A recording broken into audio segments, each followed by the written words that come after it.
gonna go live. We're just gonna have that image up. Yeah, just one more brush, I guess. Okay. About 6 of them.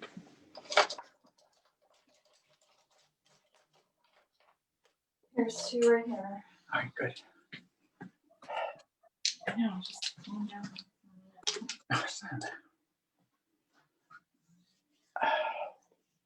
Okay. Other brushes here.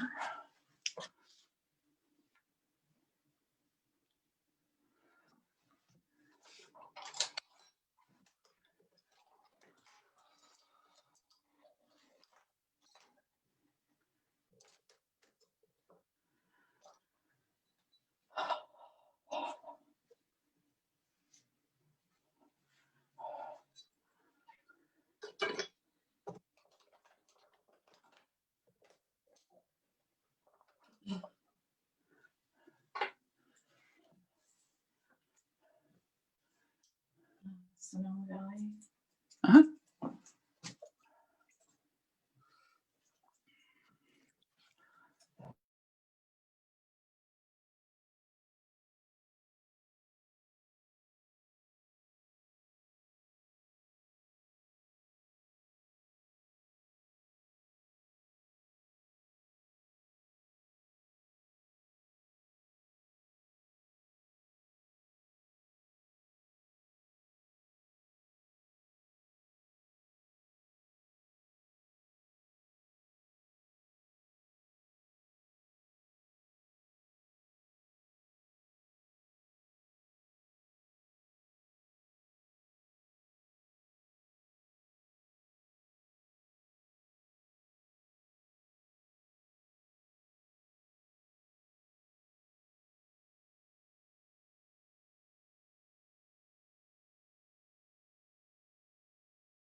There we go. Ready to go? Yeah. So when?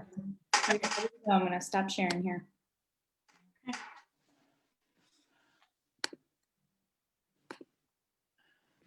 All right. Okay. So welcome to anybody that's here now, and welcome to anybody that comes later. But did so many darn landscapes that I figured I was going to do a figure in environment, and I got a little carried away, and I'm doing 6 figures in an environment. Thankfully, most of them are in silhouette. This is a photo of a harvest that I shot. I eventually want to do this absolutely enormous. So this is a 24 by 24. I would like to do it, I don't know, like 72 by something. Maybe not square, but I just thought it would be nice to do a square because I'm going to do some interesting things down here, hopefully. And because I'm doing 6 figures, I kind of took one of these, they call a tromboy pen, and it's got a brush side for thicker lines and a smaller side for more of a sketch. And I did it quick sketch up here, some of which I think is really good. I think that works. That works. That's kind of works. We got some problems with that figure, and these two work. And kind of I sketched it up, but and I was going to actually kind of wipe things out and redraw, and then I thought, no, I'm going to leave a bad drawing up here, and hopefully show you how I kind of fix things as I paint. So with that in mind, let's get started, and we're going to go this whole area first. So we're going to get, I don't have to neatly try and paint around all those figures. So the first thing I'm going to do is I'm going to pick that kind of yellowish color, and I'm going to use my yellow Hansa and yellow ochre together. Mix a little bit of medium with it. I'll give you my palette in a second. And we're just going to kind of, with this kind of gesso brush, kind of rub in. This canvas happens to be, I always like to show people what the actual color of the canvas is. And the only way I can do that is to put a white up here. So you can see that there's the color of the canvas. It's similar to kind of a gray, light gray flesh tone. So we're just going to kind of lay this kind of warmish yellow up here, because that's kind of how I see this color. If I had to kind of look at it and establish it as one color, that's the color I would use. But it's a myriad of colors, so we're going to get a lot of different colors going on in there. But we got to start with something, right? The next color right below it tends to be, I see two greens. I see a dark green and a light green. If I were to, and the light green is very similar to this value. So what I can do is right next to that color on my palette, take the yellow. I'm going to take some Naples yellow light and maybe just a hint of sap green. And so it's still pretty darn light. And that's actually pretty good. And there's kind of a lighter green. And let's mess this guy up because he was really poorly drawn.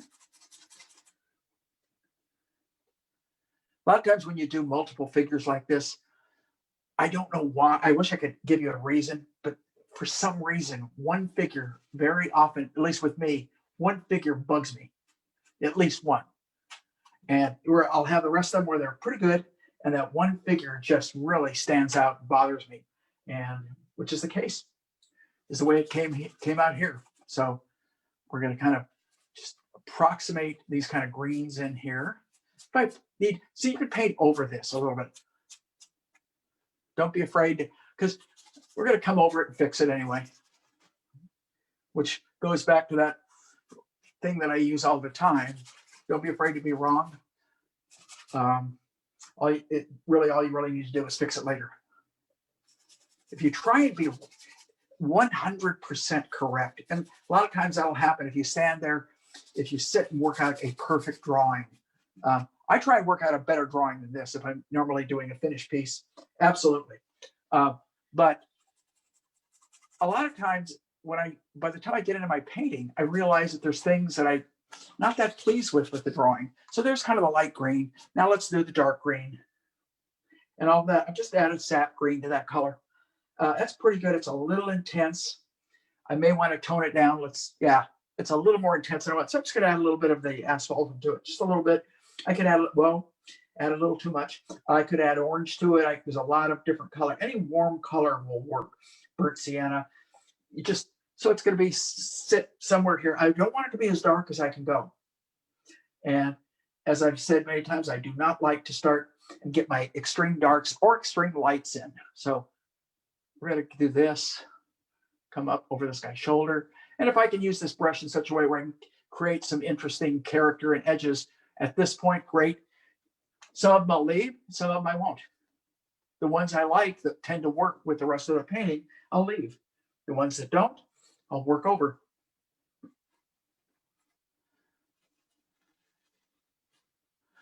So we got to get enough of this in because I'm looking at the figures. I got 6 figures. So this goes back to my old illustration days. If you think about it, you got 6 figures. You got a 90-minute painting, all right, or 90 plus. Let's say 95, 97 minutes, because I try not to go much over if I can. If you think logically and you do a little math in your head, it's got 6 figures. Let's say I want to spend 15 minutes on each figure. That is an hour and a half right there. Can't do it, can I? So what I got to do, if you cut each figure down to 10 minutes, 10 times 6 is an hour. That sounds a little bit more doable, but you still got a background to deal with and some other elements, grapes, cart. So let's say I'm going to put in a lot less. A couple of figures I might take 10 minutes with, but a couple of figures I really might get in there in like 6 or 7 or 8 minutes. And that's as far as I can go. So I kind of plan. I always plan for the amount of time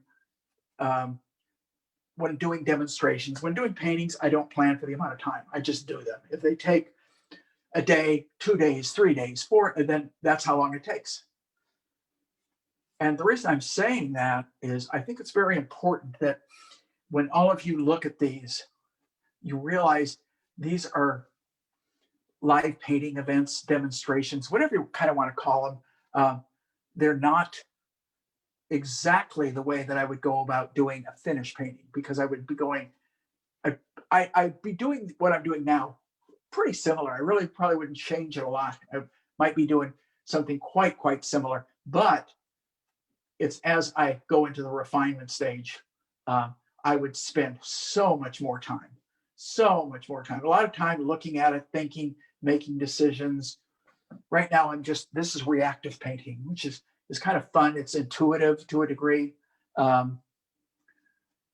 And it's like what I do. If I do it plein air, I'm doing a study. This is basically the way I'm going to work. And I'm going to pick up a little bit more green here and there just to vary it a little bit. Don't want to spend too much time because I want to be able to go back maybe with a knife or something towards the end. Okay, so as it comes down, I added more asphaltum, and this time I threw a little ultramarine in it because I want to get quite a bit darker. Same color, but I want to bring it down so it gets darker as it goes down.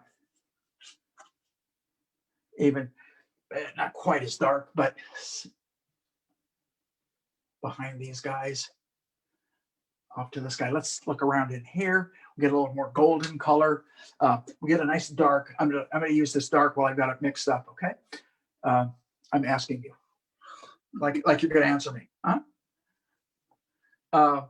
So we're gonna put a dark back behind. Now they're under. This goes up and down, and they're down standing on the slope down here. So I want to make sure that reads that we get. There's a little berm behind it, which is what this is, and then there's the one in front, which tends to be a little warmer. And all I did is I just took the color I was using, put some ultramarine and asphaltum in there, scrubbed it around. I want it warmer, so I'm throwing a little bit of burnt sienna into that same color. If I had like a Mars violet, that's what I would be using, but I don't have that laid out. So this is kind of what we're doing here. You can lay that in. Oh, look at that little accidental color mixing. That's when you don't mix the colors really good on your palette, and you get sometimes some really fun little accidental things.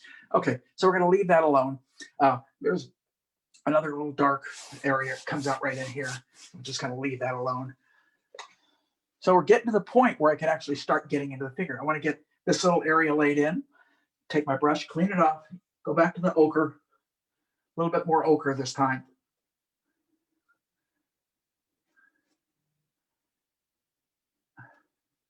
And this is pretty dry paint.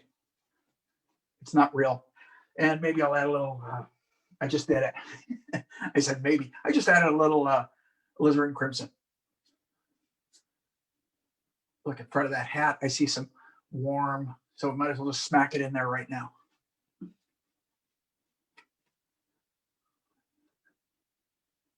A little bit in here. As long as I have the color on the brush, move it around a little bit. Start to get what I call the seasoning or flavor.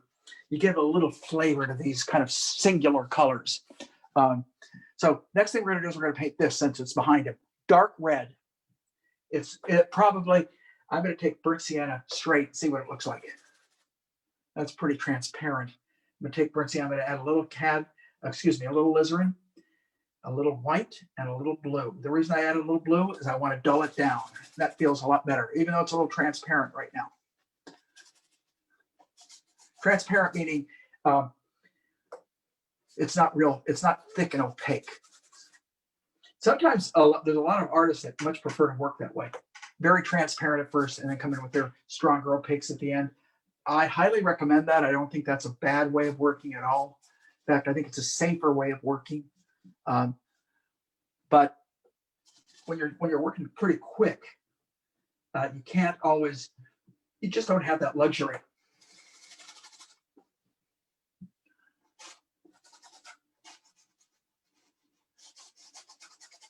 So what we're doing is we're getting all the darks laid in around these guys. There's a wheel well here, I noticed when I looked into the shadows as I was drawing it. I didn't see it when I first looked, but when I continued, and this continuity here, I'd rather paint into the figure than, that's pretty good.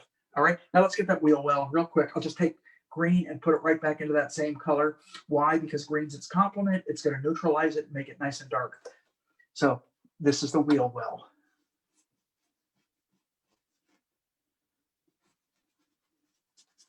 And there's a wheel there, but it is in such deep shadow, you can't see it.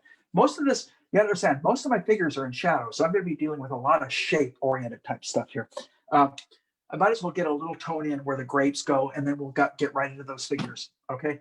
Now, the grapes are kind of a blue-violet. So I took ultramarine, a little alizarin, a lot more ultramarine, and I knocked it back with the same color I was painting this with. And this may work. Could probably go a little darker, so I could add a little more ultramarine, a little bit more alizarin. And I'm just going to put it in because it's going to go pretty dark back here. I'm going to get some stronger darks into it later.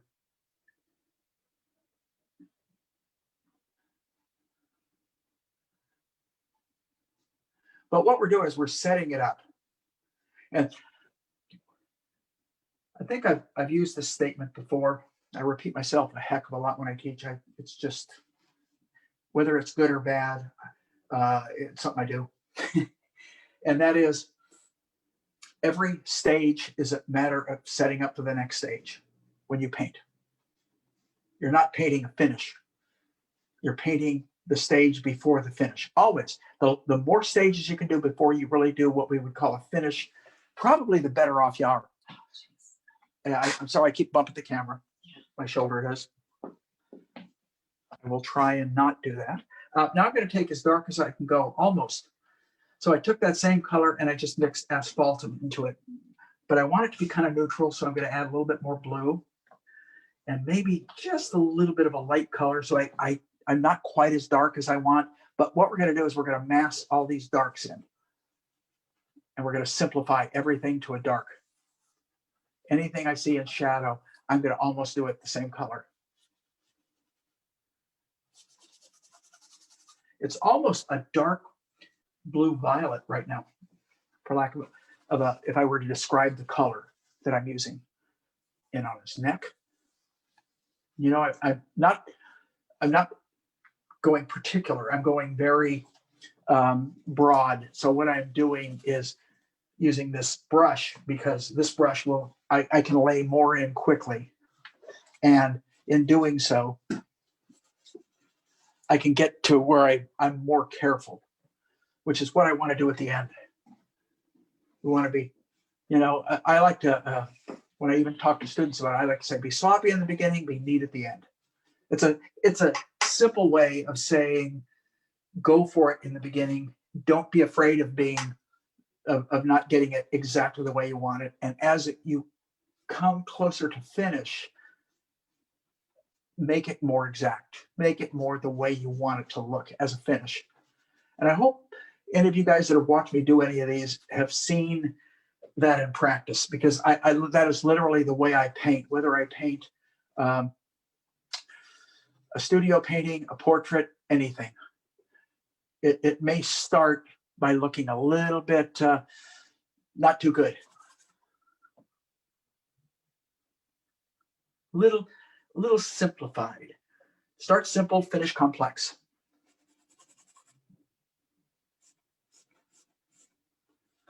All those things, I mean all those things. I mean, start sloppy, finish neat.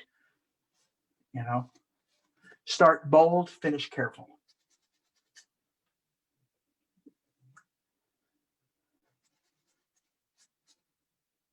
this is what the bulk of this guy is all off. I just noticed he's bulkier.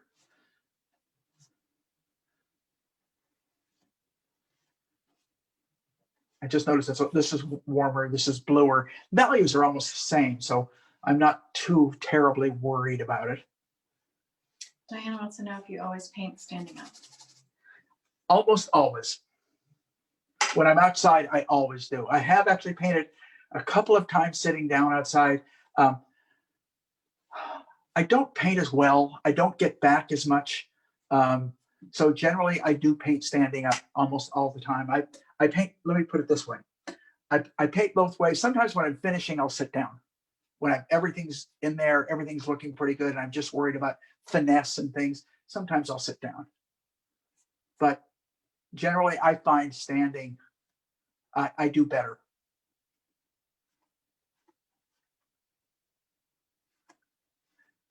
So I've got to get these guys in fast enough so that I do have the time to finesse them.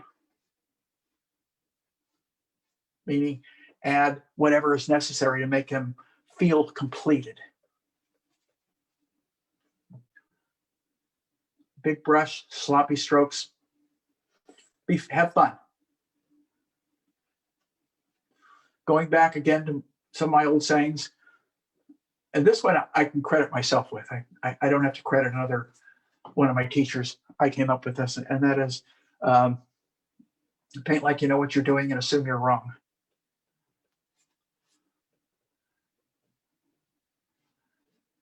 The reason you assume you're wrong is you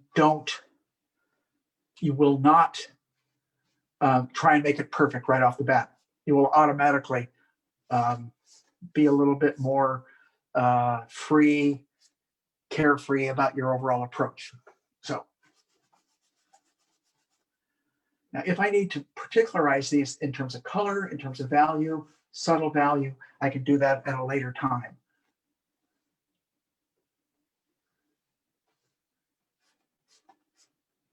Now, if I get back just a touch, the bulk of him looks a lot better. And I brought him out quite a bit on the side from the drawing. That's the bill of the hat. The front of his face, I will probably be a little bit more careful about in a little while. The hat itself is a little lighter, so I'm just going to kind of lay that in. But I want to keep moving. I'm going to add burnt sienna to the same color I was using. And I am going to paint in the blob of this guy's face. Now, there's many artists that when they do paintings like this, they're literally, the figures aren't defined. They're put in more as shapes and they're left that way. And if that's the intent, and you start that way, generally it'll work. But I tend to, being a figure lover, I tend to put a little bit more into my figures than just leaving them at that stage. Unless I'm doing I'm doing a plein air piece, believe me, I'll leave them at that stage most of the time, because the figures I'm painting are moving, and I don't have time to do a refined piece. And the shape is what carries the gesture of the figure. Gesture and proportion of the figure is conveyed through the shape. And as I like to say, shape is drawing. So when people say, well, what about the drawing? Shape is drawing. And I know I've done a couple of these where I haven't done any drawing and I've just gone into painting. And that's kind of what I mean. And I do that sometimes with figures too. Diana likes your criticism. Paint like you know what you're doing and assume you're wrong. Thank you. You say that all the time. I'm actually proud of that one. The other one that I said one time in class, and Kathleen Dunphy loved it, or it was Lori Kersey, I can't remember, one of them. And it was, it was Lori. She goes, can I write that down? It's paint like your eyes are 10 feet behind you. Oh, yeah. And that you'll wake up at 3 in the morning and go, what the hell is it? It's because if you can begin to vision these things more at a distance and not right on top of it, because when you're right on top of it, you see flaws. You know, there's just no question about it. You see things, oh, I don't like that, I got to fix that. The more of that you do in the beginning, the more you handcuff yourself as you move further into your painting.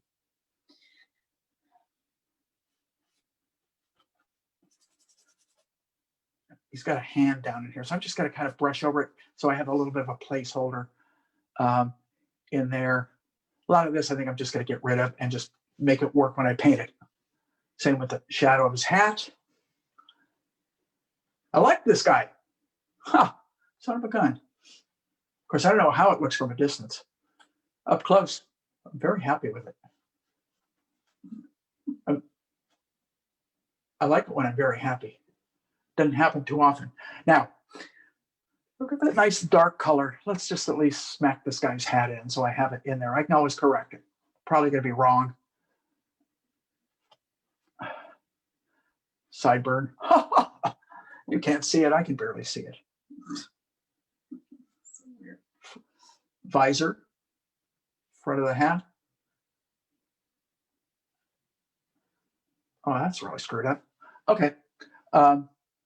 It feels all right. Now let's get this guy. I see he has more light on him, on this character. These harvests are so cool. Since we live in wine country up here in the North Bay, it's really neat because over the years, after being up here as many years as we have, we've made friends with some of the wine growers. One of them, I think this is from, oh, I know where this is from. This is from Sonoma Valley. It's from Pickberry Vineyards, Lorna and Chris, I'm sorry, no, Lorna and Chris, who I met through Lorna's brother, Wills, who had a wonderful vineyard. And I can't tell you how many times I painted, both not only at his vineyard, but did studio paintings from the harvest. Wells Wagner and his wife, Mary. And through them, we met some other winemakers. And well, I shouldn't even say winemakers. They kind of refer to themselves as farmers because basically they're grape growers. But it was really neat. And then to go out on these harvests, these guys are amazing. They move. It's almost choreographed. You know, they're running sometimes with these big bins on their head. And it's really fun and interesting to watch. I just had to stay out of their way, literally, because they move so fast. I mean, I recall a couple of these harvests that I'm rolling around on the ground under vines and stuff, just to get out of their way and to get interesting vantage points. I was taking photographs. There's no way you can paint these guys while they're moving, because by the time you get them laid in, they're 1 or 2 rows over. And a lot of them wear these head scarves, which is timely right now, not due to COVID. They wear them because they want to keep all the crud out of their face, you know.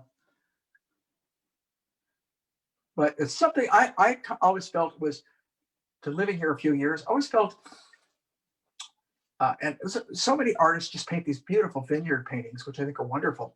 But because I had come from such a figurative background, I said, well, what goes on in these? I mean, what happens? People have to be out there. And so I got invited on a harvest. And I think the first harvest I was invited to was like the day before Halloween, probably close to 20 years ago. And it was amazing. It was amazing. And then we came back the next day with our children, who were all little then, and did what they call gleaning, which means we picked the leftovers.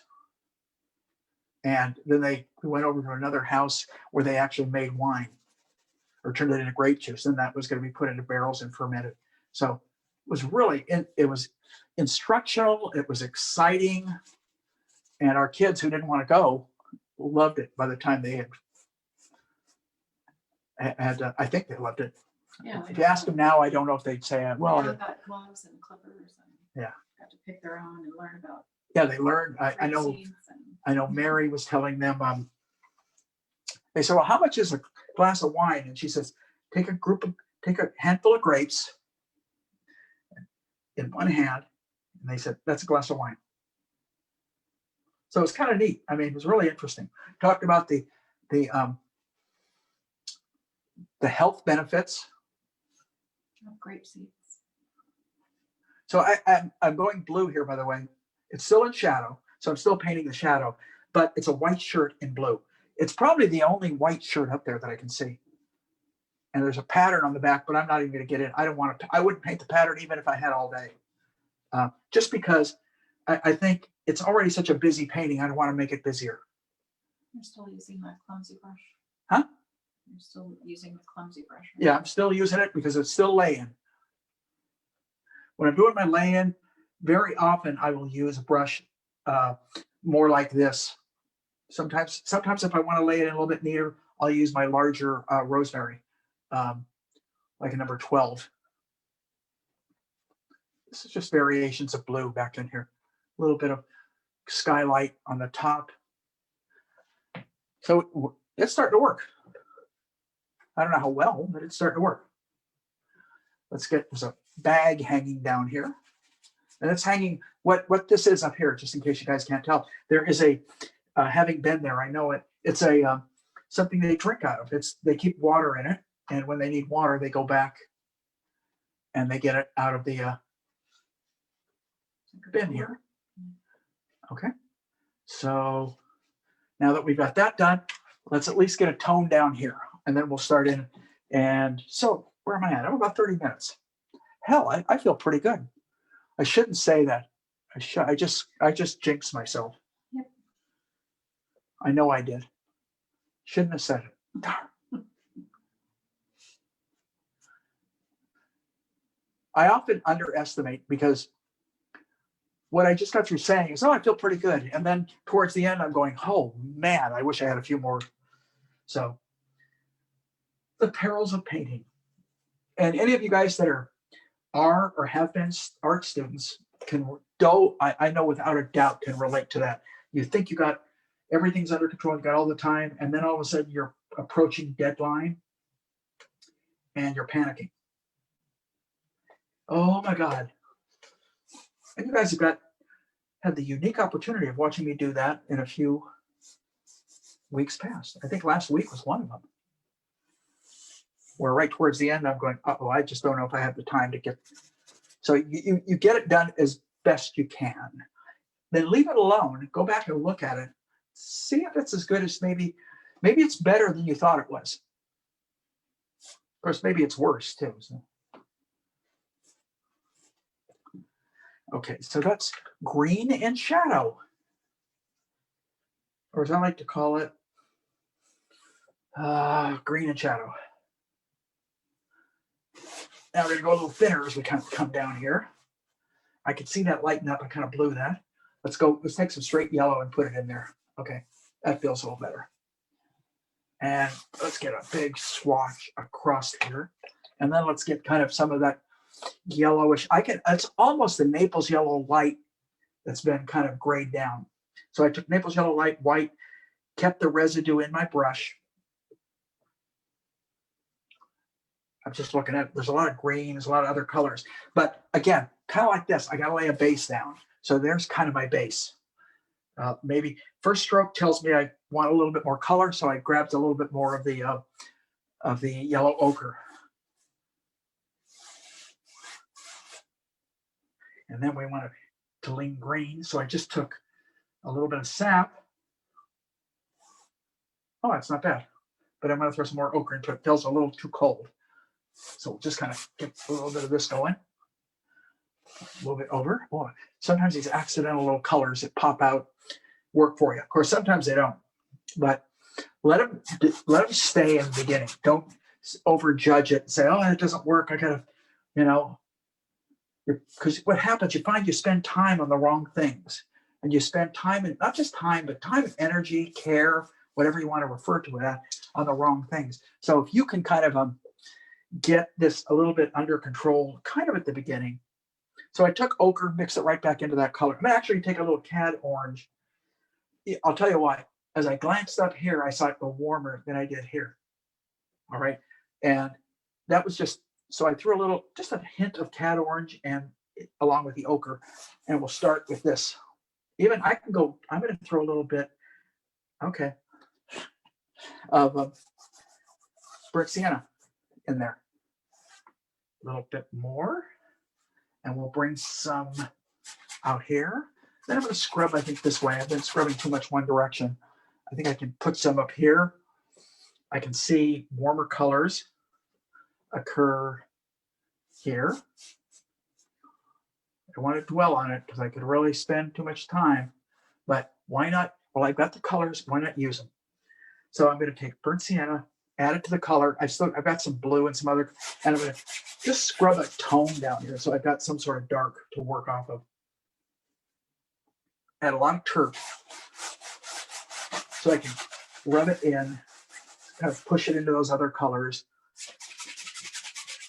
and get something going. Because I can add, I want it to set up a little bit so I can add some shadows and a little shadow detail, get a little bit more color right here. And here, maybe up right about here. And leave it alone. Okay, I've got something down there, which is all I really wanted to do, whether it's right or wrong. So why not? I think it's almost time to go to a good brush. So I'm going to grab. You have a question? Yeah, Laura was asking, what is your best advice for keeping the various elements of a painting unified? Don't clean your brush. I mean that wipe your brush, but let a little of those colors intermix.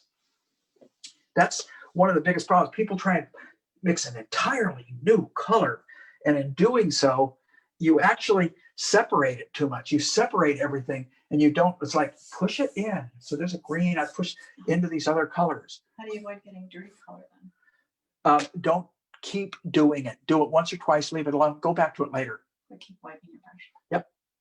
Go back to it later. Don't sit there and work on it and work on it and work on it. Make it perfect. So I'm just noticing a little bit of cool blue right here. Transition tones. Transition from form shadow to form light. Right on that shoulder. Look at that. And clean the brush, wipe it down. Clean the brush, wipe it. Okay? Leave it alone. Starts to look dirty. It probably is not going to look dirty by the time I'm done, because I'm going to have a lot of areas that are dirtier.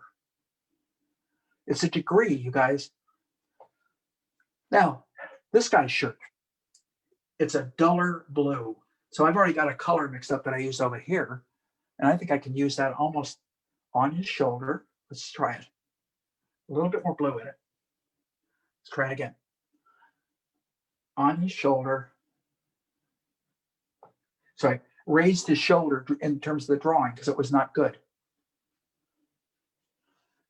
This is a matter of correcting your drawing as you paint, because we're going again from shape to line and then going back to shape. Hope you followed me with that. Shape, line, back to shape. And you got a couple of different, you got the overall shape, and then you've got the shape of the light compared to the shape of the shadow. So you've got all these different variables of shapes that you're dealing with. So we want to bring down a light on his arm. This is little rosemary number 6, Filbert. Leave it alone. I say leave it alone because I'm talking to me, not you. I think I've mentioned to you guys, I say that a lot when I'm working, to me, to myself, and there's no one else in the studio, just me, sometimes my dog. And I'll leave it alone. Catch myself saying it, realizing that I probably sound like an idiot to people that if someone just walked in, they wonder who the hell is he talking to. So let's do the hat. Same, I'm going to add a little ochre to that blue. Hat tends to be a little lighter, a little warmer, quite light. The top of the hat receives light, right there. And then it comes down there. Probably gonna get lighter. I'm going to run over my palette if I can while I'm painting. I haven't used it yet, but I have some a warm white like Gamblin. I have my radiant white, Naples yellow. Excuse me for a second while I think.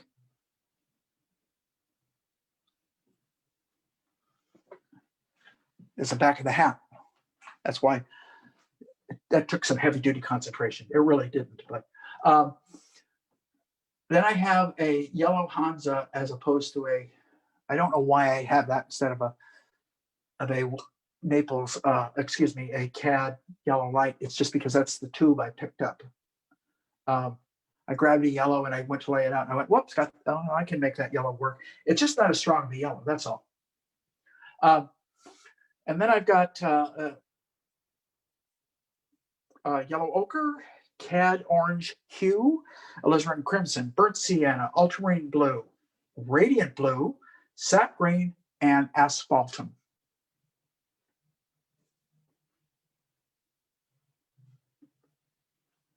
You know, if you guys have watched, I don't really vary my palette a lot. My palette stays relatively the same from week to week. It really, so the reason being is with that basic palette, I can get almost anything I want. Now, if I'm painting a bougainvillea, which I have, and I need a stronger, shocking red, I may use a magenta, I may use another color. But generally speaking, this little palette can give me almost everything I want. I'm going to leave this guy alone for a second because he's probably the least important character in the whole painting. I'm going to work on this guy. He's a little bit more important. Part of what I have to work on to get him to work is the background because it needs to be redrawn. The hat shape needs to be clarified. So I just took more yellow and white and mixed it in. And top of the hat and the back of the hat. Okay. And I probably need to do that to his face, but I think I need a smaller brush to do that with. So I'm grabbing a real small, actually it's not a real small, it's a bigger liner. So it's not a real small liner. And I'm going to put my little finger down here. Painting negatives. Teacher of mine, look at that, there's a face. Ha ha! Teacher of mine, Don Putman, it's probably the most influential teacher that I had when I was in art school, said when he was a student, I remember this vividly, when he was a student, the thing that he learned that made the biggest difference when he was painting is negative spaces, which is what I just painted. The spaces around the figure, not the figure. And he said it was like someone turned a light bulb on for him. I like that because I completely understand what he means. Okay. Without carrying on too long. Boy, any of you guys, I don't know if anybody out there ever had the opportunity to have Putt for a teacher. He was a 5'2" ball of energy who used to, when he left art school, he ran away with the circus. Sounds weird. Ran away with the circus. Sounds like something that would, and hung out with the clowns.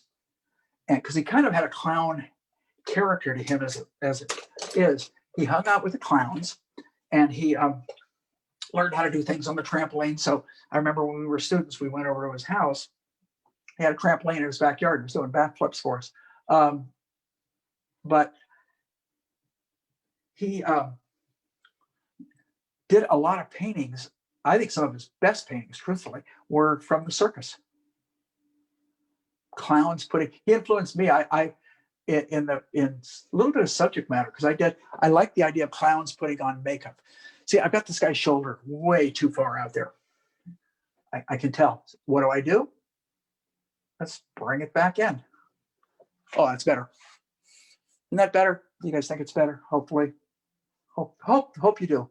If you don't, I really don't care.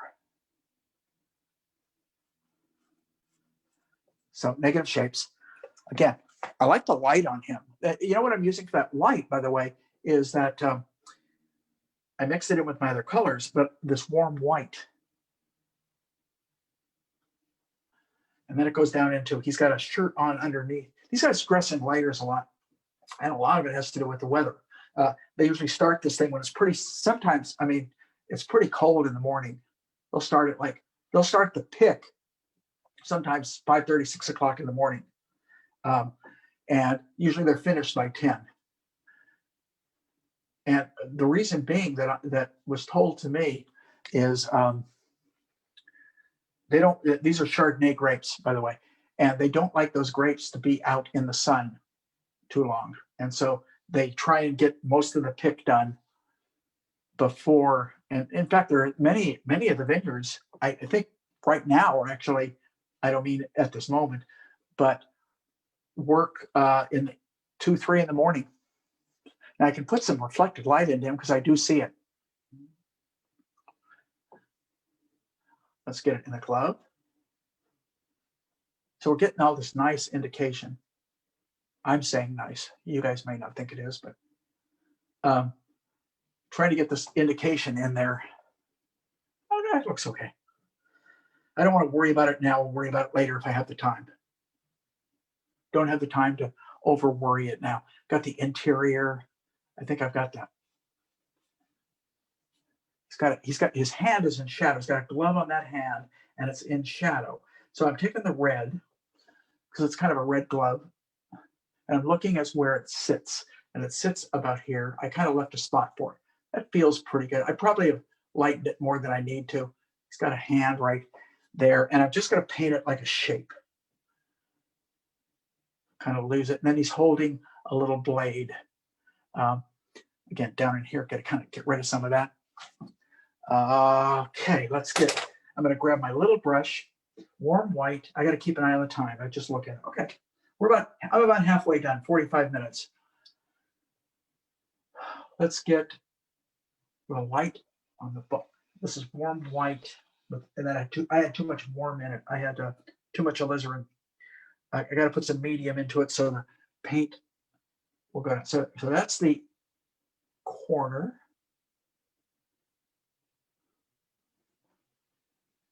I want a nice angle. Okay, let's do the other side. Boy, I'll tell you what. I've got to do some stuff before I put that white in. Okay. And maybe a little darker as it goes back behind. So I can have this thing, this whole thing could be more scuffed up too. It doesn't have to be as neat. Neat things are harder to paint, everybody. It's easier to paint a scuffed up truck than it is a brand new, bright, shiny truck.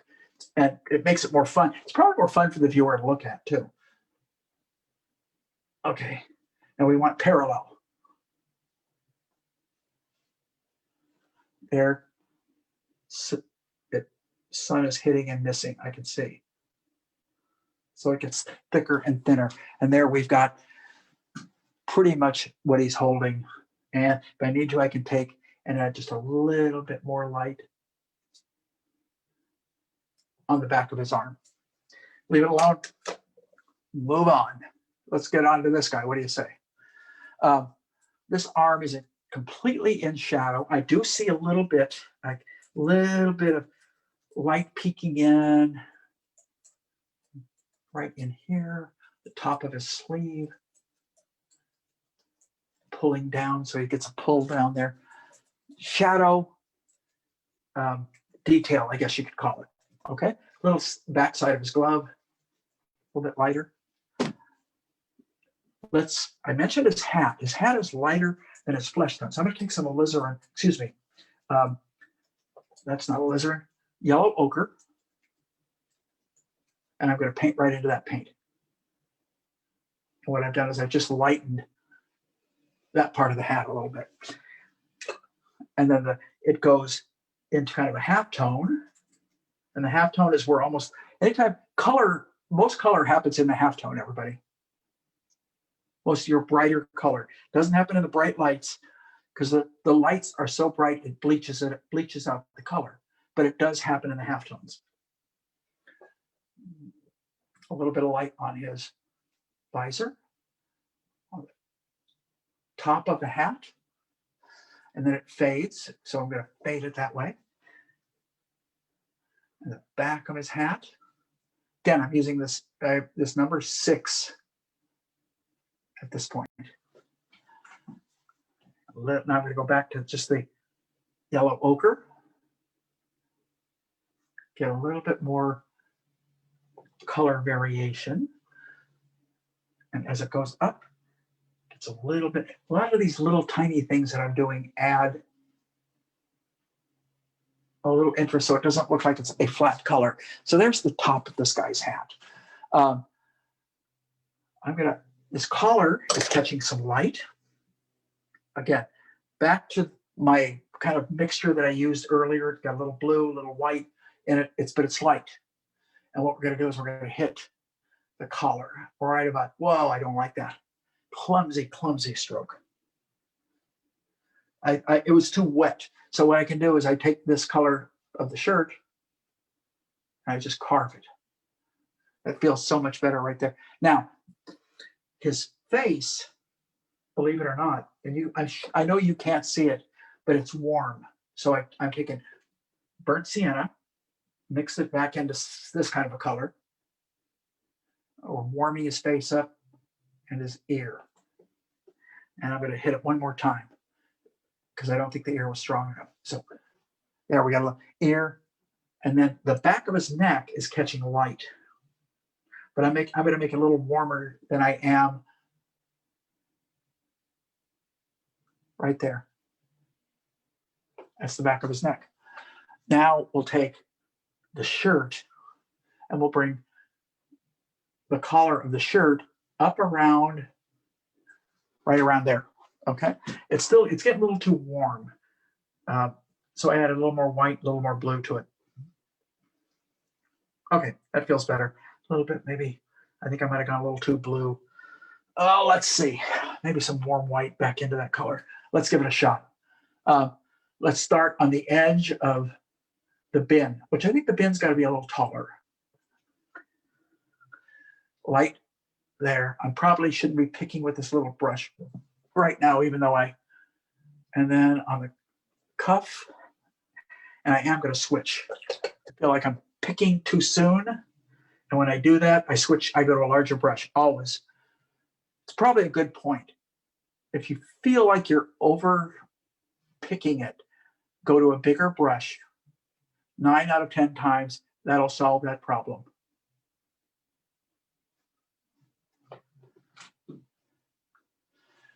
It's starting to work. I just got to keep my eye on the time. I want to have these 2 figures done in about the next 10 minutes. And then if I have time to fuss in these figures later, I'll do it. But if I don't, I've got enough of them in there where it starts to work. I'm really studying my reference here. Stepping back every now and then just to get a feel for, is it working? Is it not working? I think it works, but yeah, I can't tell up close.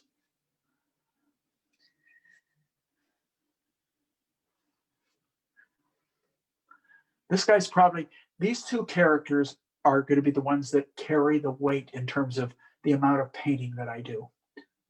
There's more going on in those 2 than there are in anyone else. I love this piece of light that comes up his back right there and cuts over.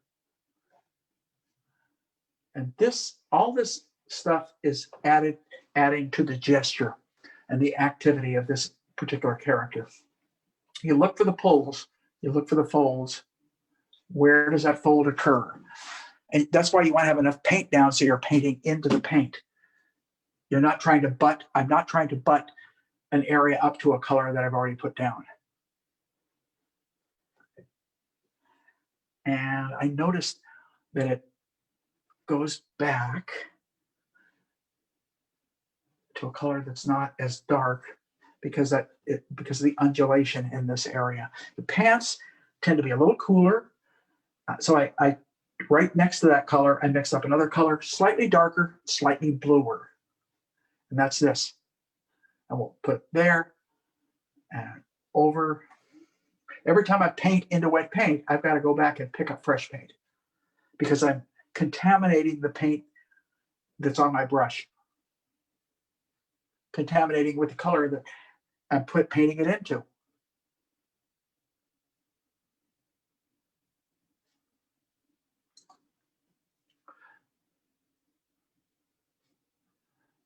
Painting folds to me is almost it almost has an architectural quality. And I like it because of that. An architectural, but an architect, it's where architecture and organic kind of come together. Because they are organic. I'm changing where that sits. So that means I have to come in with a darker tone up there.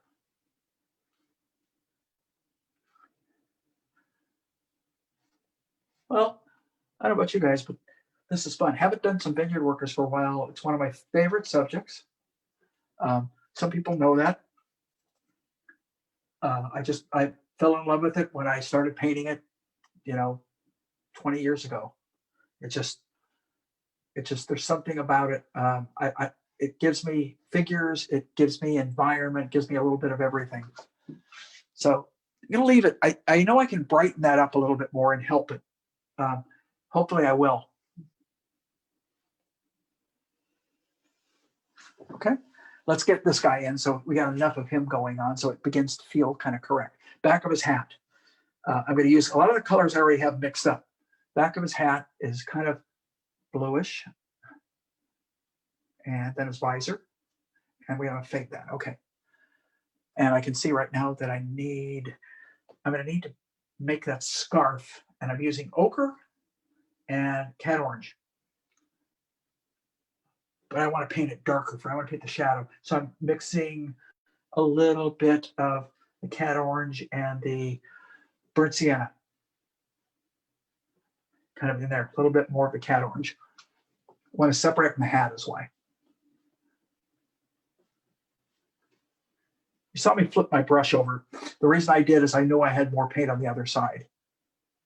So I just didn't flip it over for no reason. Hopefully I don't do anything for no reason.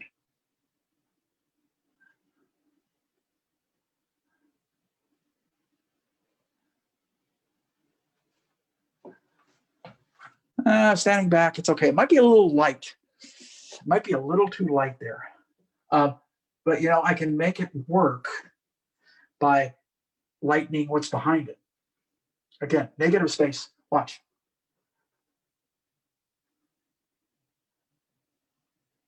Face sticks out from there too. It's got a nice piece of light right in there.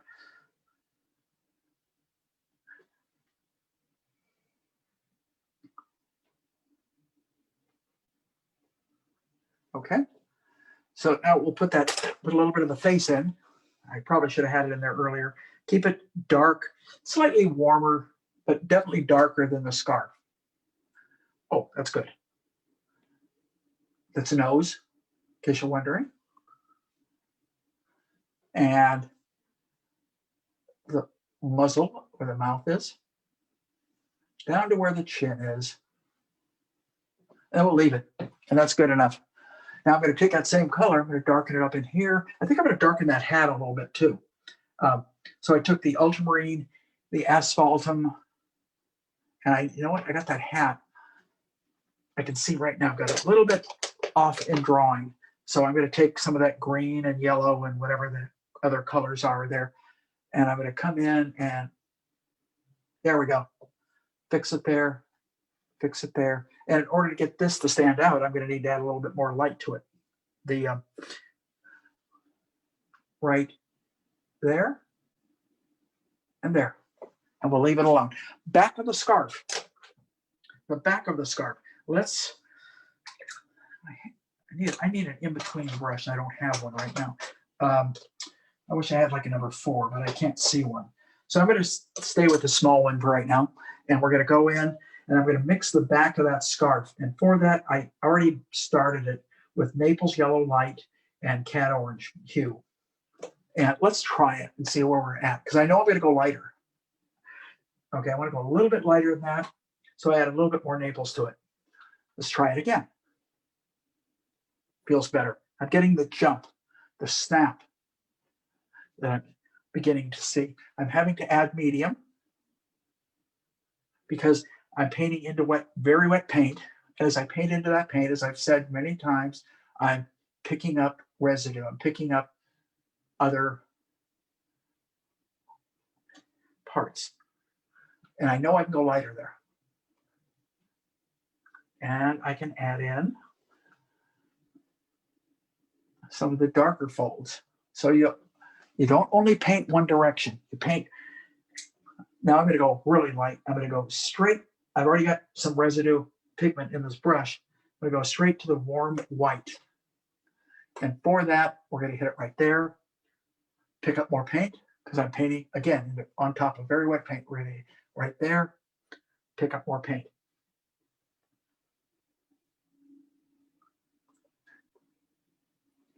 And the lightest part of the scarf almost is right there. So big blob. You see a big old piece that comes out, and then we get a little pull here and there. So I can actually accent some of this stuff if I want to. But for all in all, that's about where I want it to be. It fades over the shoulder. And then his shirt, which is lighter. All right. So I'm going to go back with a bigger brush. It's a bigger area to paint. Bigger brush. Let's add in a little bit of the kind of mid-tones that are the pulls on the back right up in here. They're not going to be as dark.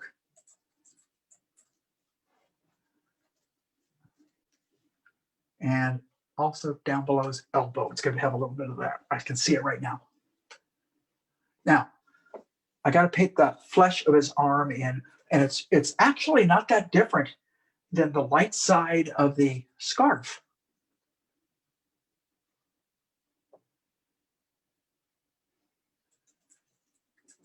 And the bottom of his arm is warmer. I didn't catch it when I laid it in. I laid it in as a dark shade, but it is warmer.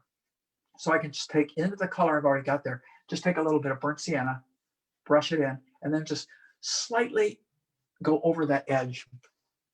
On the back of his arm, it's almost as light as the back of the scarf. So I went back to basically that color that I already had mixed up, and we'll come in right, I'm just studying it, about here. So I made the arm a little bit longer there, and then we'll pull it. All right, what the heck is I doing there? I have no idea. A little bit on the top of that hand, which is right about here. Just a little indication there. Let's get the lights on the shirt. I told you these two figures were going to take the most time. So far, I'm correct. Love it when I'm right. I can tell by looking at them. There's just more going on. There's more information there. The rest of the figures really drift away a little bit more. So we're going to take this fold right here.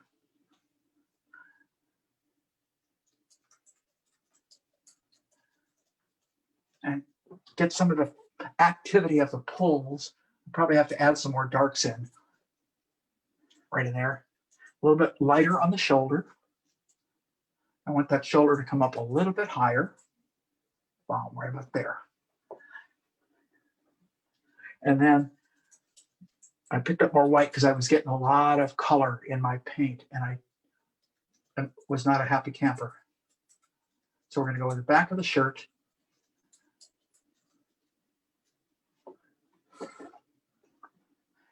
This is where a liner, come in with your liner at the end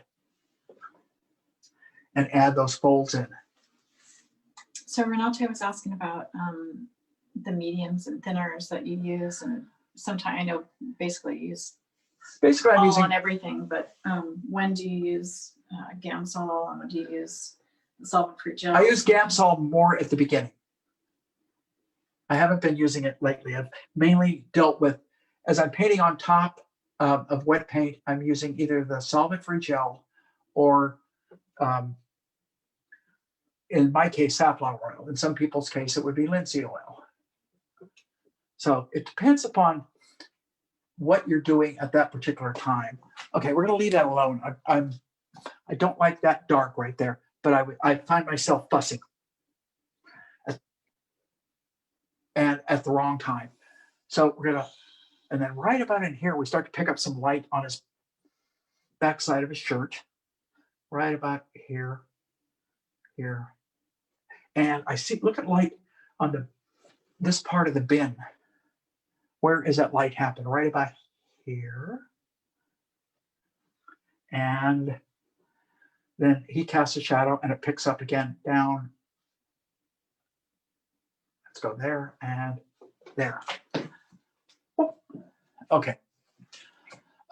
There's a little edge. God, I want to have the time to get into it. There's a lot going on. There's a lot of little interesting incremental stuff that is really going to make a difference if I can get it in there. So I'm going to get some blue. And on his pants. Whoops. So it starts happening. You paint real fast, and I'm starting to pick up colors from everywhere.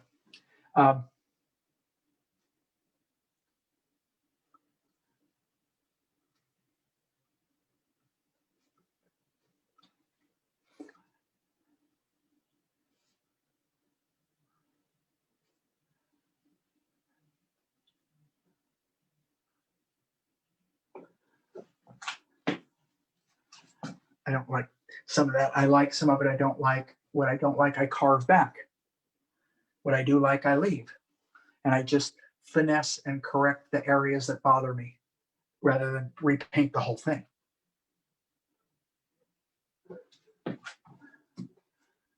Okay, a little bit more. And then deal a little bit with this character, not much.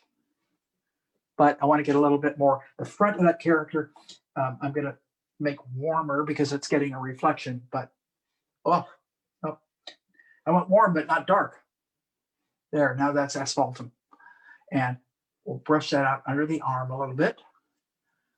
And then as that arm goes back in space, and a little bit of where the head is going to sit, which is about here. Tom was saying he remembers you saying, simplify the shadow and detail the light. Yep. Or vice versa. No, usually that's the case, unless 90, I wouldn't say 90, but unless the vast majority of your painting is in shadow, then you're going to need to simplify a little bit of your lights. So in this case, most of this is in shadow, and I haven't really gotten into painting into those shadows. I can see, for example, back on this part of the arm, light. I see light down in here. So that's just shadow detail, so to speak. If you see it, get it in there. Like I added a little bit of, whoops, that's too much. Doesn't bother me. But if you see it, get it in there. If you don't see it, leave it out. If you look at your painting, like I said, don't look at every part of your painting as you paint it and say, oh, that's wrong, I'll fix it. That's wrong. Put it in there, leave it alone. Go back and revisit it later on. When you look at it with a fresh eye, you may be better than you thought. And I think most of the time, and I tell this to students all the time, most of the time, most of you guys are better than you think you are. You just don't know it. And you're second guessing yourself too much. A little more trust helps. So I see a little bit more light, and it's a blue light on that shoulder. So I've added ultramarine blue to my other colors. It's actually a little bit of a violet. So I go a little lighter, didn't work that time. Added more white to it. That feels better. A little bit more light there, and maybe I don't have to paint into this as much as I think I do. I'll tell you why in a second. I see in this bag a little bit of warm. It comes down. I see it get a little bit darker at the top. And there's a red, so I'm going to use burnt sienna, which I've been using as almost a deep red in shadow. Top to this, not dark enough. So this time I took asphaltum and mixed it with alizarin crimson. Let's try it again. Better. Okay, what I was saying about this area back here, back of that shirt, looks like I need to add more light, but truthfully what I need to do is add darks back in here.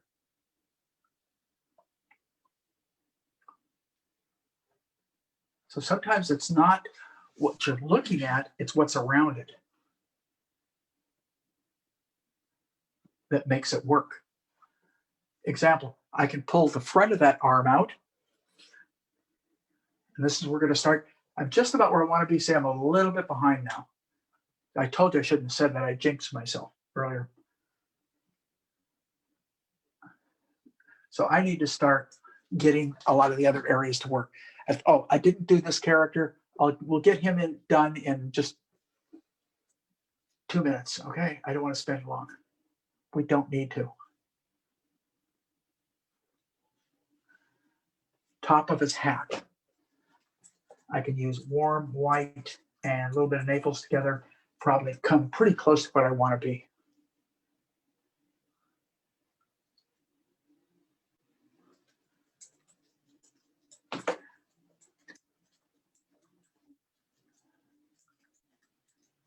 I'm gonna add a little warm. I see it get a little warmer as it moves down. Same color, just warmer. Just add it. I already had my warms mixed up when I did the scarf, so I just grabbed a little bit of that. The visor.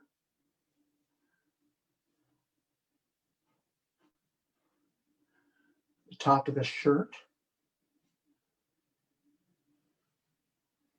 And that helps define that guy's arm. He has a little bit of light. I have too much. I left too much light there. So I just mixed up the dark again. Easiest color to mix up because I was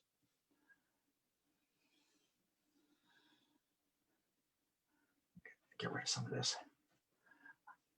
I just noticed something on this guy's shirt down here. That helps. Just gives a, anything we can do to help clarify and define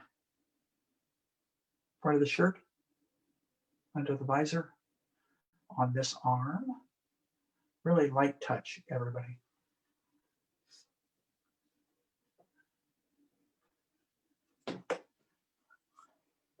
And this guy's hand.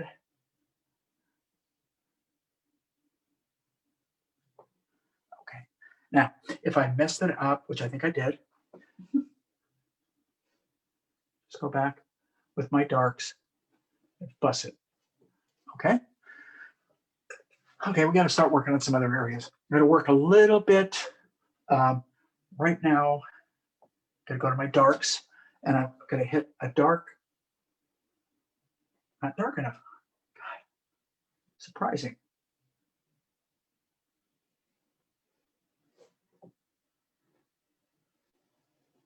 Edge. Then I'm going to take, let's see if this brush will work. Again, I'm going to take warm white and medium. I'm going to, using a big old flat. Here's why I want to grab it. Am I blocking everybody? Yep. Tough.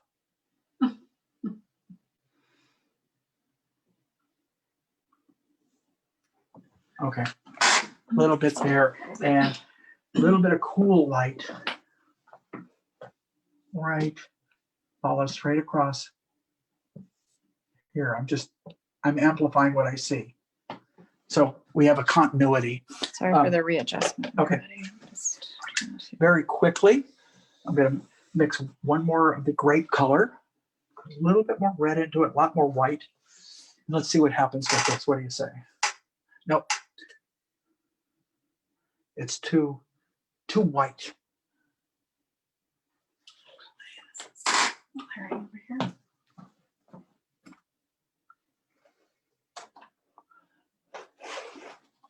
Is that too dark? No. Oh, the glare from the window. This is the kind of stuff you can work a lot on. Go back on it about 3 or 4 times to kind of capture the character. You just have to you can't paint individual grapes. We're painting masses. And then you pick out a few little highlights.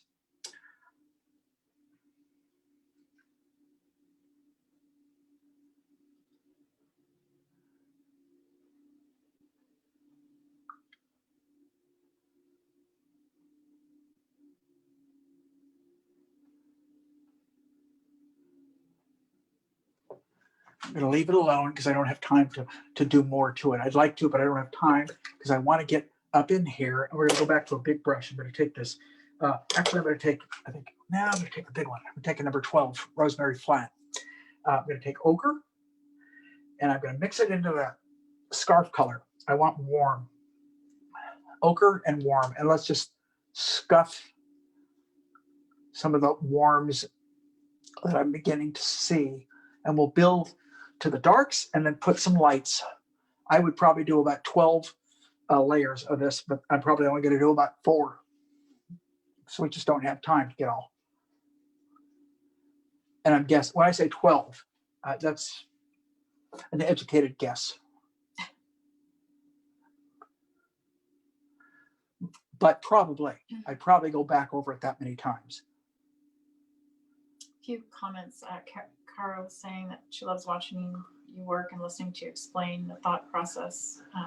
Jessica said the painting's more interesting than the photo reference. And Michael, Hopefully that's to how. watch you paint.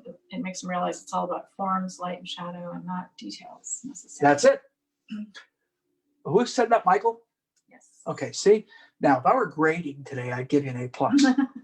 just on observation, and I agree. You said it beautifully. That's exactly right. You add the detail if you need it at the end. Chances are, a lot of times, it took me, I'm telling you, it took me years to realize that. You know, it took me years to begin to realize that you don't need all that detail. And some of it came from just looking at great paintings, you know, and getting a chance to see them close up, and not just kind of looking at them quickly in a book, but literally seeing what some of these artists did. You think it's all there, and then you realize, I mean, one of them, I don't say he's a huge influence on me, but one of the big people like that is someone like Monet. If you think about it, Monet was just a master at indication.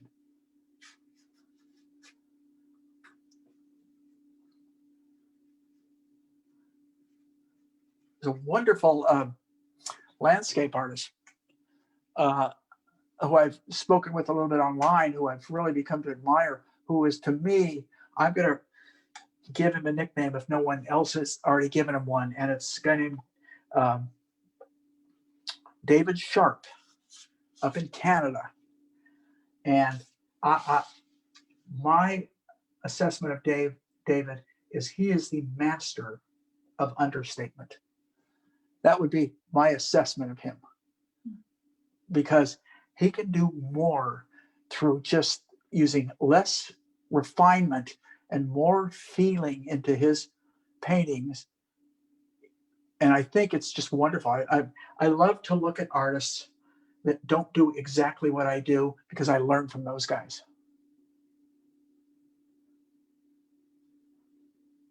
Ray said 6 figures. It wasn't enough that you did 1 figure in an environment. No, Ray, I'm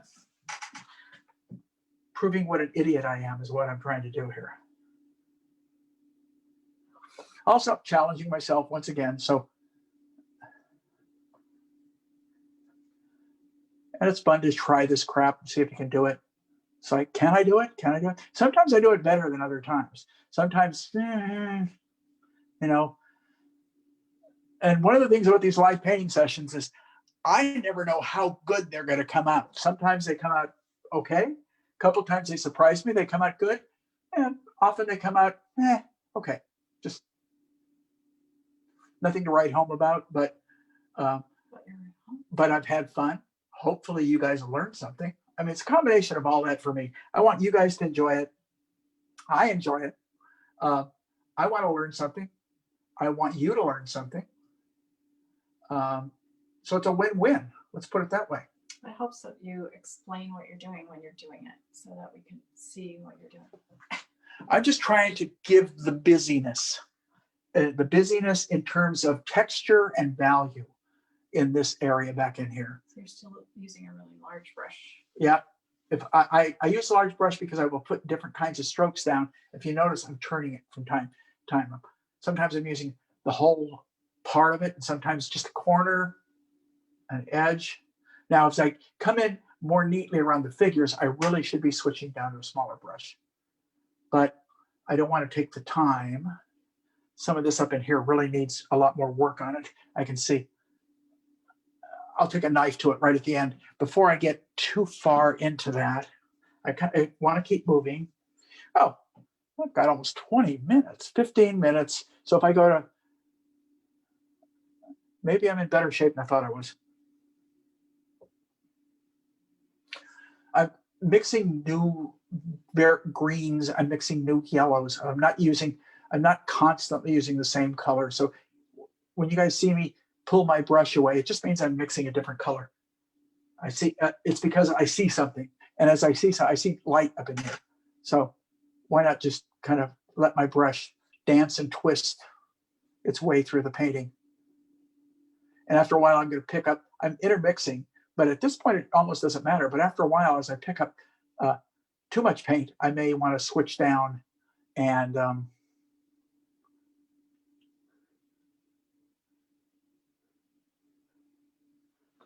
nothing can be too quiet, because that's not how I see it. I see a lot of textural characteristics back in here, more right in here. And if I play my cards right, I can get I can take the last few minutes and really clarify the leaves. Excuse me, the grapes, not the leaves. So I've got my 6 and a 12 loaded with similar colors.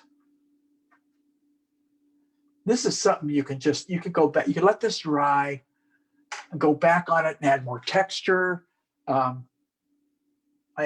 just picked up some more, made it a little bit more of a blue-green as we move down in here. Just somewhat variations. It's not all the same kind of bright light. Sometimes it's a subtler light. And so that adds, and then I can move it up into this area if I want to also. I'm looking over here now. Where do I see colors that aren't quite as bright, but I still see activity?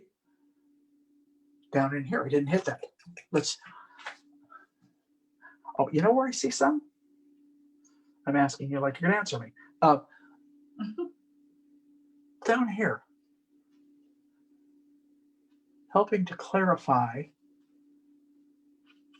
that figure. Maybe a little bit up here.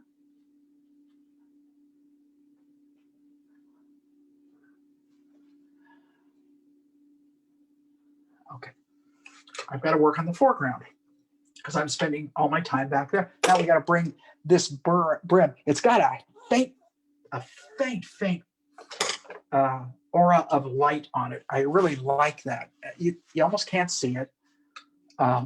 Which means I probably have to pronounce it a little bit more. So I'm going to take my asphaltum, and I think I'm going to asphaltum direct, straight, a little thicker. And I'm going to hit that a little darker. I'm going to take that asphaltum, and I'm going to add blue to it, because that'll give me a blacker color. And I can go back into this wheel well, go back to the asphaltum, hit a little bit more variation. Paint is quite a bit thicker now, where I was just kind of scrubbing it onto the canvas earlier. Now I'm actually making the paint. It's got more body to it. Come down to here.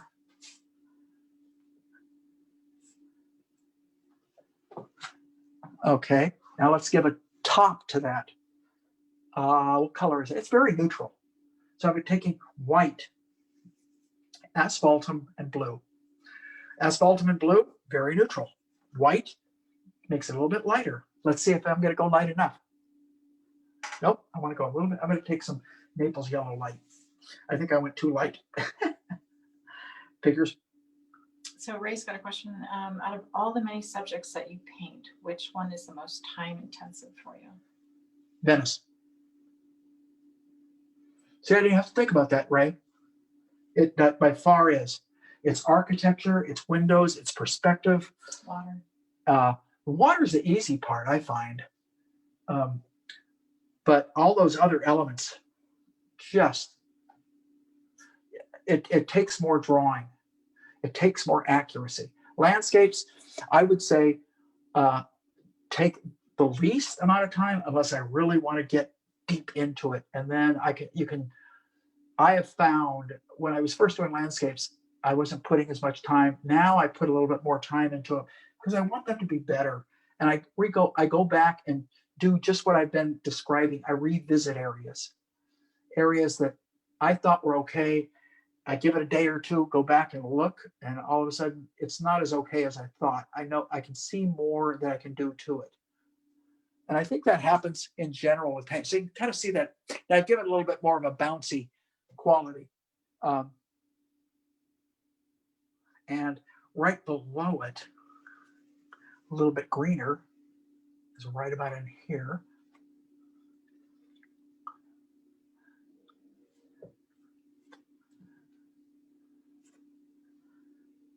So some of those questions like that, I know immediately. I don't have to give it any thought, and that's one of them. I mean, which one takes the most time? By far. Figure with architecture generally takes the most time. Cityscapes, that takes quite a bit of time. So it's not, and Venice is a form of cityscape. So as I mentioned Venice, I could easily just say cityscapes, because cityscapes is a lot of architecture. Now, if I do a cityscape at night, I can get it done a lot faster because you lose more of the elements. I want to get these deep shadows in, so I want to keep them in the blue range. I'm going to add a lot of, this time, Renate asked about medium. I'm adding a lot of terp this time. And the reason being, I'm going to move the brush across the piece. And we're going to start, I think I'm going to start right down in here. And I know right now I've got to add more skeleton, which I've got right here. Maybe some more ultramarine somewhere here. But the reason I've added so much is, you can see I can move it, but I'm mixing it into the other paint too. A little bit more ultramarine on my palette. I had quite a bit out there. And I'll show it because I want to put some information into those shadows.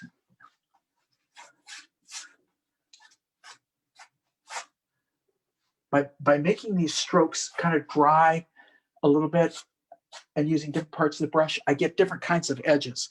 By getting different kinds of edges, I'm already beginning to get somewhat accurate in terms of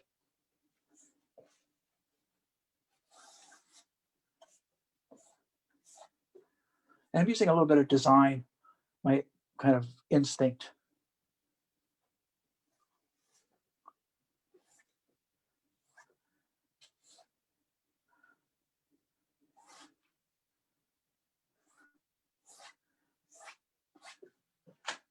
So here we got some shadows.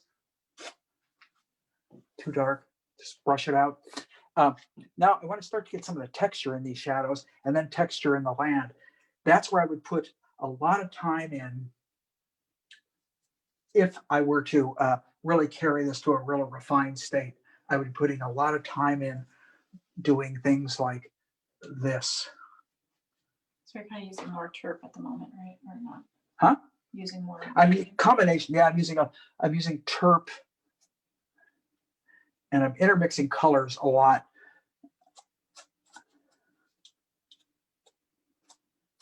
Weeds. Just using your brush properly. Sometimes you can create some really nice, interesting characteristics. And that's literally what we're doing here. We're trying to build some texture into this as best I can, as quickly as I can. How are we doing? 10 minutes maybe at the most.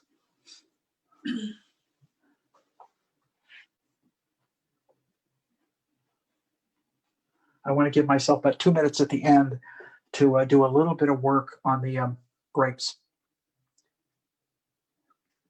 I went back to this brush because I figured I can do more with it quickly. That's why.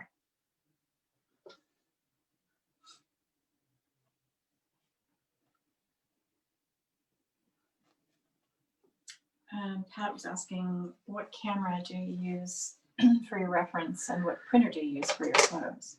My printer that I use for my photos is Staples. I used to print my own. We still have a printer, but I find I get these beautiful 11 by 14 prints from Staples, and I get them quickly. I mean, and they do a beautiful job. So that's it. Camera. Some of these are shot with my own phone camera, and some are shot with my Canon Rebel. No tricky, great photographic types of innovation for me. Sophisticated equipment. I just I use what I have available, but I always have my phone. So if you think about, if I don't have my camera with me, I mean, I've been out on runs and walks where I just use my phone because I don't keep my camera with me at all times. If I'm going on a trip or vacation or something, then I like to shoot really good shots. I think you had your better camera though for this one. Yeah, I did. Yeah, these shots are with a good camera.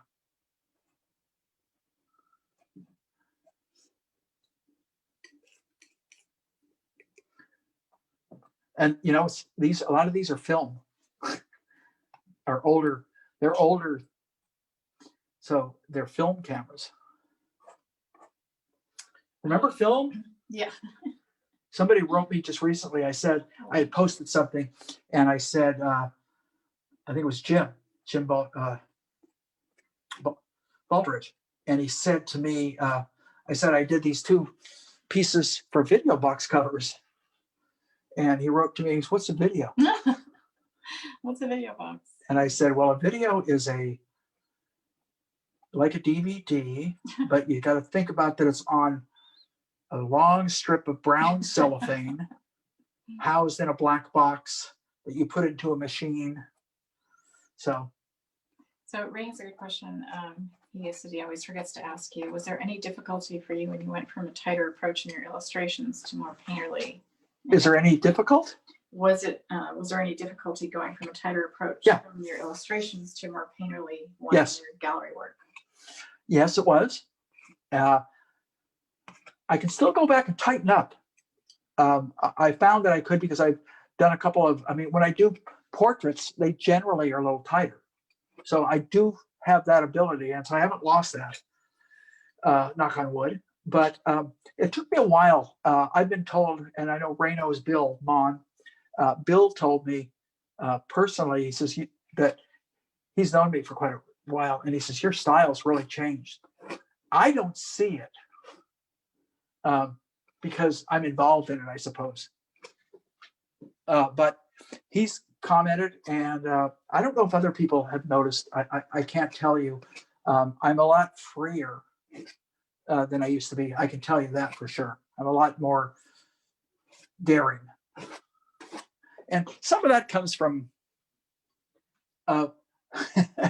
Ray will appreciate this. Some of that comes from me teaching my quick studies class. There's a pro and a con to that. I mean, it's really allowed me to be bolder. It's why I do these. Because I've done so many quick demonstration paintings for my classes that I've gotten to the point where I figure what the hell.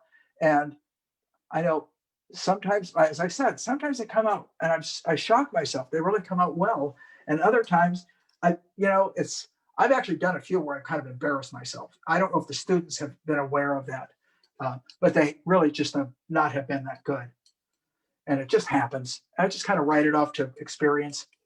And what I've noticed is my bad ones aren't as bad as they used to be. I know how to hide them. I know how to hide it now, Ray. That's part of the reason, I think. I think over a period of time, you learn tricks, which I've often referred to painting as the greatest magic trick in the world. At least that's how I felt when I first saw, I went to art school. I had drawn, I'd done pastel portraits, and I felt, pretty confident. I was pretty young compared to most of the guys in school. And the first day of a painting class, drawing class, I did okay. First day of the painting class, I didn't think about it. I just said, it's a painting class. I'll just do and we had a model on the stand. I'll do that model, and did a pretty good drawing. I did it in graphite, and then went in, and we were working in gouache, and went in, and I didn't know what the hell I was doing. I turned it into just a terrible piece, and automatically went, whoa, this is a lot harder than I thought. And I think 2 years later, as I told people, I finally did a piece that I felt was pretty good. It took me literally 2 years worth of producing stuff that I just didn't think was that good. And then eventually it started to work. It's like, oh my God, I did one and it came out okay. And what I hope for everyone is that they find that magic moment. Ooh, that's a Drifter song. They find that magic moment that works for them. Boy, this is the fun stuff, you guys. So Laurel has a question about that. How are you judging how much complexity versus what detracts from your piece? Okay, complexity is everything but the figures. Figures are very understated. Figures are very understated. What I see all around it is complex textures. So my overall, if I were to call it a concept, my overall concept would be keep the values and the richness and the textural qualities as fun and interesting as you can. And your figures are going to read primarily because they're simple against this complex background. So I assume that's a question. That sounds like a question for somebody who's painted a lot or a student, because it is a form of complex versus simple, which is something we teach in school a lot when it comes to composition. You want, whether, your main thing can be simple, and as it is in this thing, that obviously the main thing we're trying to deal with is the figures, but they're the least complex. The only part of them that you might refer to as complex is their silhouette, because they are primarily silhouettes. Everything else, and if you also think about the other elements that I'm adding in there, there's no form in them. There's no form. I'm not dealing with form. I'm dealing with texture and abstraction. So those two elements can work really well together. Now, I want to get within,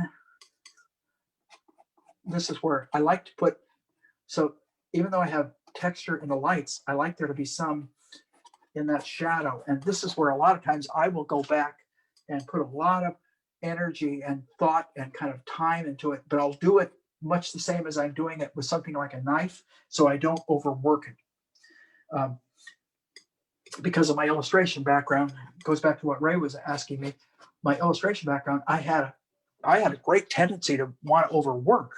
And then the more paintings that I looked at, the paintings that I admired by other people, whether they were contemporary artists or whether they were artists that I discovered maybe in history, like Favoretto, people like that have really helped me. And I've learned a lot even from a lot of my faculty. I hire people that are incredible, at least at the academy where I teach. My assistant director, or she's a director now, Carolyn Meyer. I've learned a lot from Carolyn. She's another master of understatement. And talk about not being afraid to pile paint on. If any of you guys have ever seen any of Carolyn's work, she will pile paint on so thick that at times the thickness of the paint becomes it becomes part of what the painting, what's great about the painting is the fact that, my gosh, look at that. That paint is on there a half-inch thick. Carolyn's awesome. Huh? Carolyn's awesome. But so I learned a lot from people. I learned a lot from students.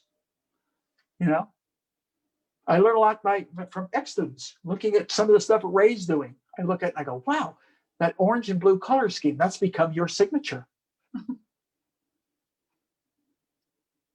And immediately I thought, I don't have a signature,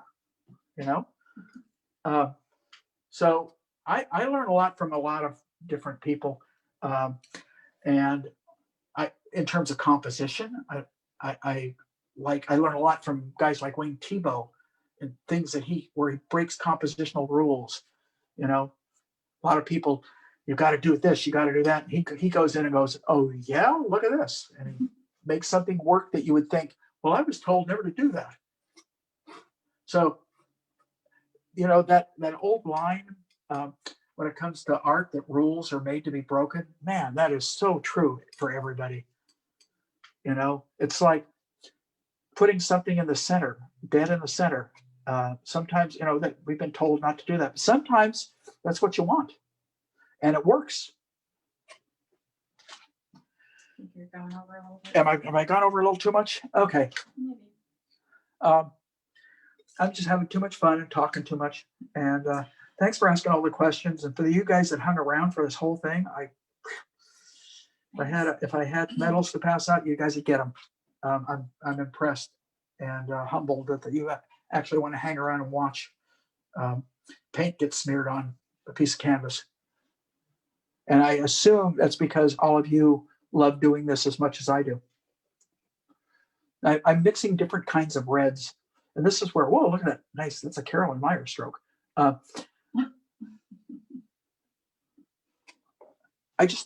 like this build up, and I could do this forever. I'm not going to. I'm going to do one last thing, and then we're going to call it quits. I said I was going to go back into the grapes at the very end, and I'm going to take white, a touch of blue. I've got to look at them first. Yeah, a little cool. A touch of blue, a lot of terp, and or medium. And I'm going to go in, I'm going to start to individualize a couple of these grapes. So we're giving it one more layer of light, one more layer. And you just kind of play with what you see. You don't try and paint them like grapes. Paint them like light hitting surfaces. And it's busy. So if you look at this and look at this. This I've gone back into, and eventually I might even go back into it with some darks. I don't know. I can't tell. I have to kind of let it sit for a little bit to see how I feel about it. Right now, I feel like normally I usually tell people try not to paint more than 2 to 3 hours on a painting, 4 at the most if you're gonna, and then get away from it. Literally, when I mean get away from it, don't paint on it again for another day. I'm only telling you that because I believe that most people make bad decisions. And that's what it's about as you finish and refine things. It's about decisions. And so I think getting away from it is really helpful. That starts to, I can even put some up in here if I wanted to. And I just caught, I don't want to keep going because I can keep seeing things. Yeah. I see a little bit of, a bluish side to that bin. Yep, it's there. All right, guys. I am very, I don't know how I feel about this, I'll look at it, see how I feel later. I feel very much the way I feel with a lot of my paintings as I finish them. It's fine. It may be better than fine, and it may be a hell of a lot worse than fine because I really haven't stood back. But if nothing else, it's a nice impressionistic approach. Hopefully you guys can see what you can do with subjects that are somewhat complex, figure and environment. I always like to set my environment up first, get the figures in second, and then augment it, touch it up where you need to touch it up. Anyway, I don't know if I have paint. I have paint on my hands. Hopefully I don't have it on my face. Get my hair. I need a haircut. Yeah. I feel like I'm in the 60s or early 70s. Happy painting, everyone. Thanks for joining. Going a little closer. There we go. Thanks, everybody. Thank you, Judy. Thank you, Judy. Yeah, no problem.